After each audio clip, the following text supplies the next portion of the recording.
Hello students, tally prime के आज के सेशन में आप लोग को जो मैं टॉपिक स्टार्ट करने वाला हूँ वो है पेरोल।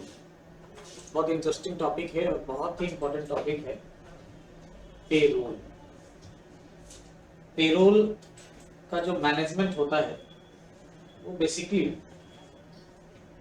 उन जगहों पे होता है जहाँ पे सैलरी वगैरह का वर्क होता है, यानी एम्प्लॉइज अपना वर्क करते हैं और उनके वर्किंग के वेजेस के रूप में जब एम्प्लॉयर उन्हें कोई पेमेंट करता है, उस पेमेंट को करने के लिए जब उनका वो टोटल वेजेस का कैलकुलेशन करते हैं according to their attendance, leave, इन सब के अकॉर्डिंग, तो ओवरऑल उस कैलकुलेशन, उस सिस्टम को ही पेरोल कहा जाता है। पेरोल जस्ट लाइक ज्यादातर जब लोग बोलते हैं कि पेरोल यानी अच्छा वो सैलरी का जो कैलकुलेशन होता है, तो हाँ बिल्कुल वही आप लोग कह सकते हैं, लेकिन पेरोल और सैलरी में ना थोड़ा सा डिफरेंस होता है। सैलरी मीन्स एक ओवरऑल वेजेस, एक ओवरऑल एक्सपेंसेस जो कोई एम्प्लॉयर अपने एम्प्लॉय पे करता है। ठीक है, जैसे सपोज कोई एम्प्लॉयर अपने यहाँ एम्प्लॉय को रखता है, बोलता है ठीक है मैं तुम्हें इतने 10,000 रुपीज का सैलरी दूंगा। ठीक है, तो वो 10,000 रुपीज सैलरी हो गए। उसके लिए क्या है कि उसमें उसको कुछ नहीं करना कैलकुलेशन, वो सीधा मंथ कंप्लीट होगा, उसको 10,000 रुपीज का पेमेंट वो कर देगा। लेकिन आप जब किसी बड़े अच्छे ऑर्गेनाइजेशन में जाओगे तो वहां पे आपको बताया जाएगा हाँ कि आपका पैकेज, सैलरी का जो पैकेज होगा वो कुछ इस तरह का होगा। ऐसा एग्ज्यूम करें कि आपका सैलरी पैकेज 5 लाख का होगा, 4 लाख का होगा या 10 लाख का होगा, और उस पैकेज में से आपका कुछ डिडक्शन भी होगा, कुछ कंट्रीब्यूशन, ऐसा समथिंग ये करके बताया जाएगा। मतलब कि आपको वो बोलेगा कि आपका एक्चुअल सैलरी ये है और आपको इन हैंड सैलरी ये मिलेगी। सपोज एक्चुअल सैलरी जो है आपका वो 3 लाख रुपए है, लेकिन इन हैंड होगा तब आपको जो है इन हैंड यानी आपको जो अकाउंट में मिलेगा वो 2 लाख समथिंग का अमाउंट आएगा। अब ये कैसे आएगा, तो उसमें बहुत सारी चीजों को कैलकुलेट किया जाता है। तो पेरोल में क्या है कि कुछ पेरोल के लिए जो सिस्टम बनाया गया ना, कुछ इस तरह से स्टेटमेंट तैयार किया जाता है सैलरी का। ठीक है, जैसे आपको उसमें बताया जाएगा कि आप किन किन चीजों से आपको पेमेंट दिया जाएगा, जैसे कि बेसिक है, एचआरए है, डीए है, टीए या सीए बोल सकते हैं। हाँ, तो बेसिक यानी कि आपका जो बेसिक वेजेस क्या होगा ओवरऑल पर मंथ का। एचआरए हाउस रेंट अलाउंस मिलेगा उसके ऊपर, और ये हाउस रेंट अलाउंस जो है ना वो बेसिक के अकॉर्डिंग आपको मिलेगा। उसके बाद डीए, डियरनेस अलाउंस, जिसको हिंदी में हम लोग महंगाई भत्ता कहते हैं। ओके, उसके बाद ये टीए है या सीए कह सकते हो। टीए फॉर ट्रैवलिंग अलाउंस या सीए मतलब कन्वेंस अलाउंस, मतलब आने जाने का खर्च वगैरह जो घूमने फिरने का आपको मिल रहा है। ओटी, ओवर टाइम, उसके अलावा आपको इंसेंटिव मिल सकता है, बोनस मिल सकता है, ये सब कुछ का कैलकुलेशन। उसके बाद कहा जाएगा कि ये तो आपको मिलेगा जिसका टोटल आपको हो जाएगा ये, और अगर ओवर टाइम को जोड़ लें तो टोटल आपको ये बनता है। ठीक है, उसके बाद आपको बताया जाएगा इसमें से आपका डिडक्शन होगा, जैसे लाइक पीएफ, ईएसआई डिडक्शन। ठीक है, उसके बाद कुछ एम्प्लॉयर के तरफ से आपको कंट्रीब्यूशन मिलेगा। तो ये ओवरऑल जो कैलकुलेशन है, इसी कैलकुलेशन को जो है ना समटाइम्स कहा जाता है पेरोल।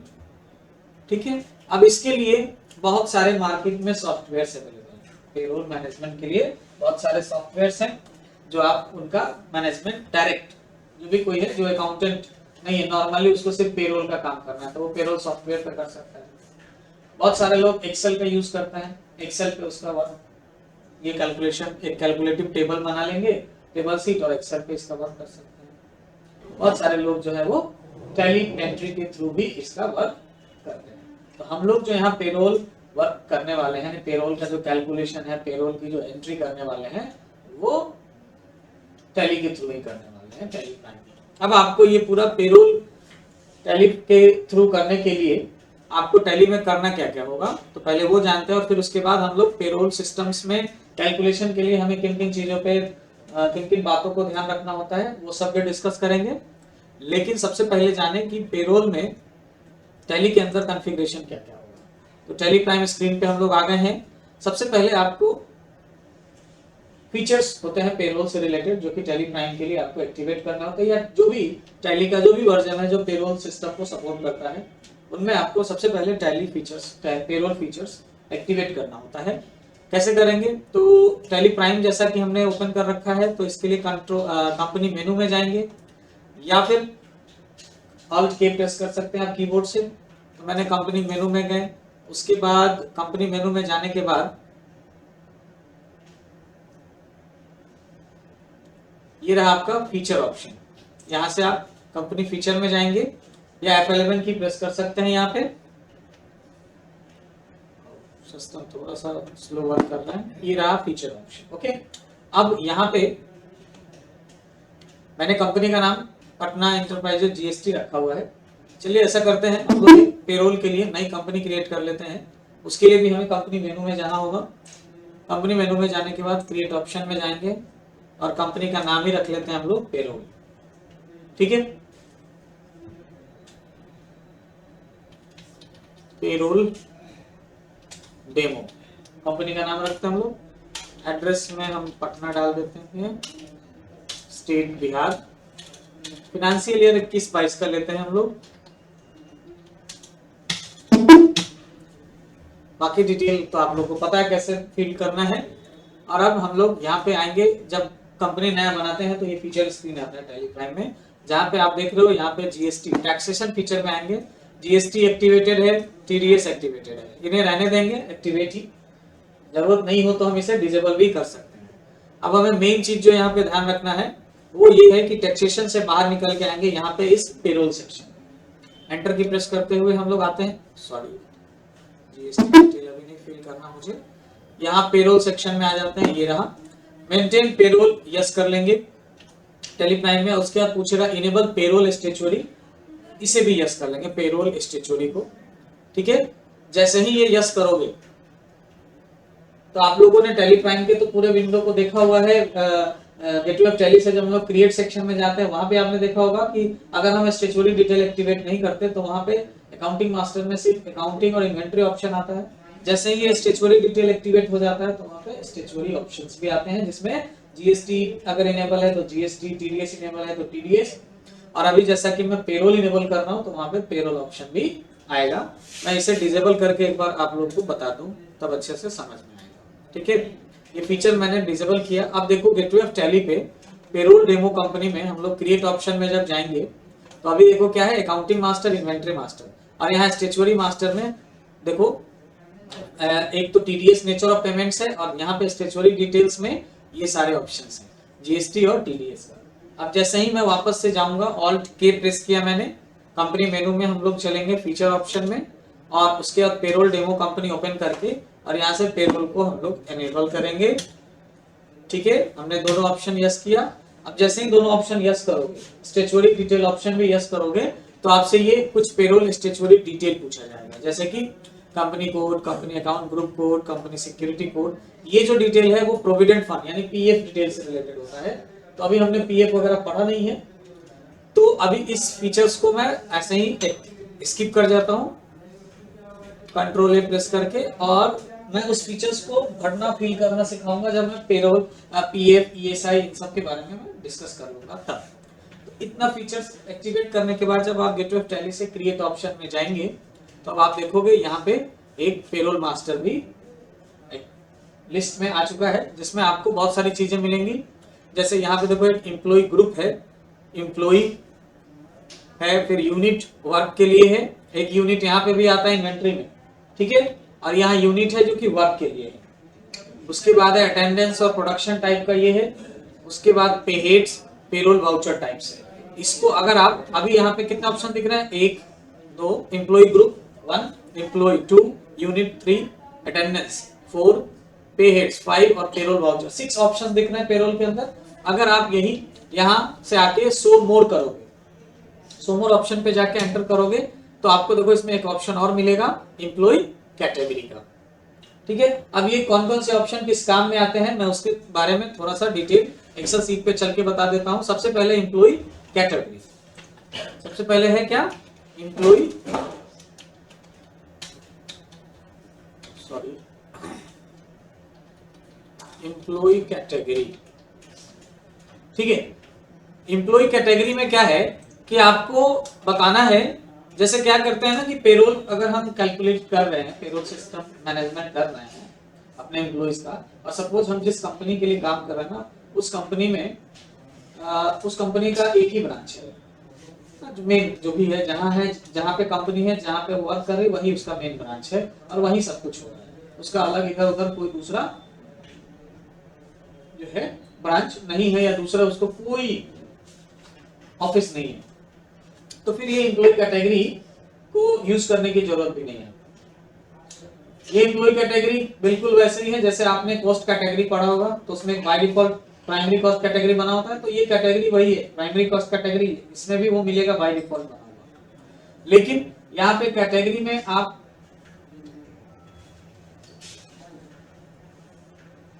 नहीं, इसमें प्राइमरी कॉस्ट कैटेगरी नहीं मिलेगा आपको, सॉरी।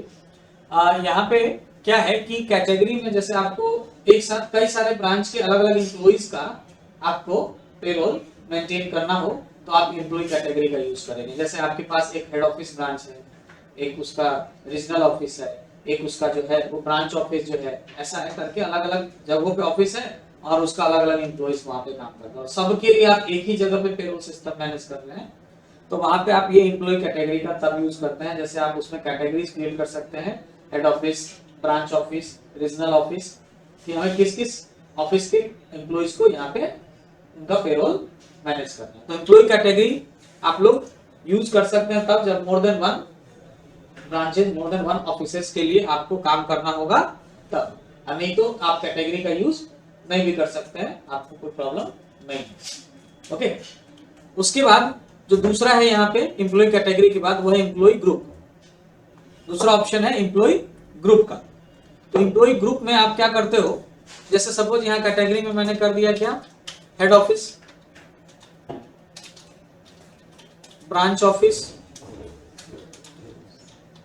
ओके। उसके बाद नेक्स्ट आता है हमारा क्या, एम्प्लॉय, मैं शॉर्ट में लिखता हूं employee group. Employee group just like एक ग्रुप है, जैसे हम लोग इन्वेंट्री मैनेजमेंट में स्टॉक ग्रुप बनाते थे, अकाउंटिंग मास्टर में अकाउंट्स ग्रुप है जिसके थ्रू हम लोग लेजर्स को कैटेगराइज करते थे, और स्टॉक ग्रुप बनाते थे जिससे हम लोग स्टॉक आइटम को कैटेगराइज करते थे। उसी तरह से यहाँ पे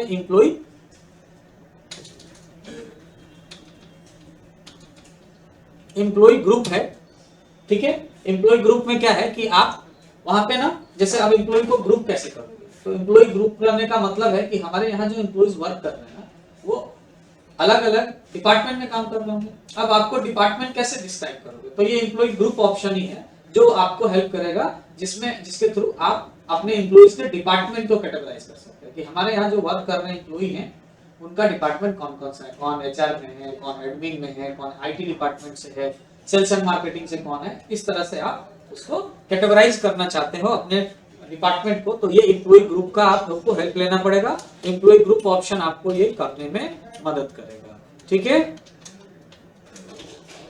ओके, इस तरह से हम एम्प्लॉय ग्रुप का, देन उसके बाद एम्प्लॉय ग्रुप के बाद हमारा जो अगला ऑप्शन है इसमें वो है एम्प्लॉय का। एम्प्लॉय मींस आपके यहाँ कौन कौन से एम्प्लॉय काम करते हैं। एम्प्लॉय मतलब एम्प्लॉय का नाम। एम्प्लॉय में क्या है ये, यानी आप सारे एम्प्लॉय, जैसे कि आपके यहाँ काम कर रहा है राकेश, मुकेश, ये सारे एम्प्लॉइज के नेम जो है ना वो हम एम्प्लॉय ऑप्शंस में जाके क्रिएट करते हैं। ओके, उसके बाद जो है आगे है यूनिट वर्क। अब यूनिट वर्क, यहाँ पे यूनिट क्या है, वर्क के रूप में है। एक यूनिट इन्वेंट्री मास्टर में होता है जहां पे हम लोग स्टॉक आइटम को कैसे मेजर करेंगे उसके लिए यूनिट बनाते हैं, जैसे केजी, पीस, लीटर, मीटर, ये सब। यहाँ पे जो यूनिट है वो वर्क को मेजर करने के लिए है। मतलब इस यूनिट का यूज हम लोग वर्क को मेजर करने के लिए, जैसे ओवर टाइम वर्क या हमारा जो डेली वर्क है, तो हम लोग क्या करते हैं, ये यूनिट वर्क में हम लोग डेज, मंथ्स, वीक्स या आवर, मिनट्स, ये सब यूनिट्स क्रिएट करेंगे ताकि हम उनके वर्किंग आवर्स को या वर्किंग डेज को काउंट कर सके, मेजर कर सके। उसके लिए ये यूनिट बनाया गया है, यूनिट वर्क। हाँ, यूनिट वर्क जिसमें हम लोग करेंगे क्या, काम के उनके मेजरमेंट करेंगे, जैसे कि डेज, मंथ्स, आवर्स, मिनट्स, ये सब होंगे। ठीक है, तो ये वर्किंग आवर्स मैनेजमेंट करने के लिए, वर्किंग डेज कंट्रोल करने के लिए ये यूनिट, वर्क यूनिट बनाया गया है। उसके बाद है अटेंडेंस और प्रोडक्शन टाइम। अटेंडेंस और प्रोडक्शन टाइम में अटेंडेंस, तो कहीं पे भी कोई वर्किंग के लिए जाएगा तो वो आया है या नहीं आया है, प्रेजेंट है या एब्सेंट है, या वो लीव पे है, इसका एक रिकॉर्ड होना चाहिए ना। तो अटेंडेंस के थ्रू ना, ये अटेंडेंस और प्रोडक्शन टाइम के थ्रू हम लोग एक वो लिस्ट क्रिएट करते हैं। जैसे अटेंडेंस लिस्ट, अटेंडेंस लिस्ट में क्या क्या अटेंडेंस लिस्ट हो सकता है, तो एब्सेंट का, अर्जेंट का, लीव का, या उसी में है प्रोडक्शन टाइप। तो प्रोडक्शन टाइप में क्या होता है ना, जहाँ मैन्युफैक्चरिंग यूनिट्स वगैरह होता है ना, या और भी कोई प्रोजेक्टेड वर्क होता है, तो वहां पे प्रोडक्शन का ये टर्म आता है, जहाँ पे हम लोग ओवर टाइम कॉन्सेप्ट को लेते हैं कि भाई आपका 8 घंटे का शिफ्ट है, अब प्रोडक्शन ज्यादा करना है, प्रोजेक्ट वर्क ज्यादा लोड है, उसके लिए आपको काम थोड़ा ज्यादा देर तक करना होगा, तो वो ज्यादा देर का जो काम होगा वो as a overtime calculate होगा। तो ये अटेंडेंस और प्रोडक्शन टाइप में जो हम लोग बनाएंगे वो बनेगा, ये जो अटेंडेंस है या प्रोडक्शन टाइप,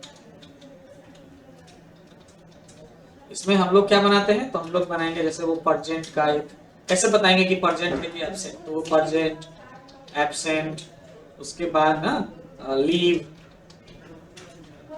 ओवर टाइम, ये सब चीजें जो है वो आपका अटेंडेंस और प्रोडक्शन टाइप में इन सब चीजों का लिस्ट बनाया जाता है, जैसे अटेंडेंस से रिलेटेड लिस्ट। ओके, ये बनाए जाते हैं। उसके बाद आपका जो इसमें अगला लिस्ट है, ओवर टाइम के बाद पे हेड्स, ओवर टाइम के बाद क्या है, पे हेड्स। तो पे हेड्स में क्या होगा, यहाँ पे मैं मेंशन कर रहा हूँ पे हेड्स। पे हेड्स में क्या है, तो अभी मैंने यहाँ जो बताया ना आपको, ये हेड्स, अर्निंग हेड है, डिडक्शन हेड है, ये जो हेड है ये पे हेड है।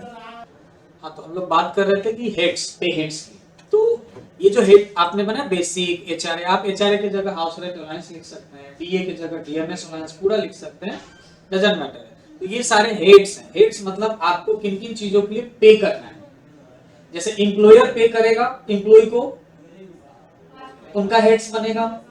इंप्लॉयर कंट्रीब्यूट करेगा इंप्लॉय के लिए, उसका हेड बनेगा। फिर इंप्लॉय का कुछ डिडक्शन किया जाएगा, जैसे पीएफ का, ईएसआई का, उनका हेड्स बनेगा। क्योंकि हेड मतलब क्या, एक पर्टिकुलर हेडिंग, एक पर्टिकुलर सपोज एक तरह से कह सकते हैं फील्ड, जिसके नाम पे हम डिडक्शन या अर्निंग या कंट्रीब्यूशन करने वाले हैं। तो पे हेड्स के थ्रू इन्हीं सारे हेड्स को बनाया जाता है, जिनमें हम अमाउंट फिट करेंगे, इतना अमाउंट इसके लिए, इतना अमाउंट इसके लिए बनाया गया है।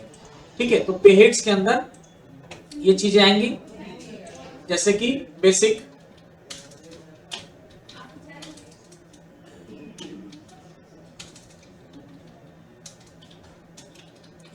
सॉरी एचआरए, पीएफ, ईएसआई, इस तरह से ये करके हेड्स होंगे। ओके, उसके बाद हेड के बाद इसमें है क्या, पे हेड्स के बाद इसमें आपको पेरोल वाउचर टाइप्स। तो पेरोल वाउचर टाइप्स मतलब पेरोल के लिए ना, हम ना अभी टेली प्राइम में इतने सारे एंट्रीज सीखे हैं, accounting entries, inventory entries, GST, TDS का एंट्री हमने सीखा, जिसमें हम लोगों ने normally payment, receipt, contra, journal voucher, purchase sales, इन सब वाउचर्स का यूज किया, डेबिट नोट, क्रेडिट नोट का। लेकिन जब हम पेरोल मैनेजमेंट करेंगे टेली प्राइम के अंदर, तो इसमें हमें अलग से सेपरेट टैली में पेरोल वाउचर्स बनाए गए हैं। तो पेरोल वाउचर टाइप में आपको मिलेगा, जैसे अटेंडेंस क्रिएट करना होगा, तो अटेंडेंस पेरोल वाउचर टाइप में जो आएंगे,